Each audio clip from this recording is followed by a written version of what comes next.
पूर्वतन केन्द्रमंत्री को शेष दर्शन सह श्रद्धांजलि जणाइले विरोधी दल नेता नवीन पट्टनायक।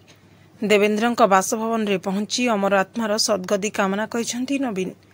एथिसह शोकसंतप्त परिवार लोकंकु समवेदना जणाइछंती। देवेन्द्र सबुबले मन रहिबा सह एभली जणे राजनेतांकु सर्वदा आमे झुरिबु बोली कहिसेंती नवीन पट्टनायक। वाजपेयी सरकार रे एकाठी नवीन और देवेन्द्र मंत्रिमंडल रे सहयोगी थिले। सेहीपरि बीजेडी अन्य नेता भी देवेन्द्र प्रधान को श्रद्धांजलि जणाइछंती। दिल्ली भुवनेश्वर में पहुंचीला पूर्वतन केन्द्रमंत्री तथा बीजेपी वरिष्ठ नेता डाक्टर देवेन्द्र प्रधान पार्थिव शरीर।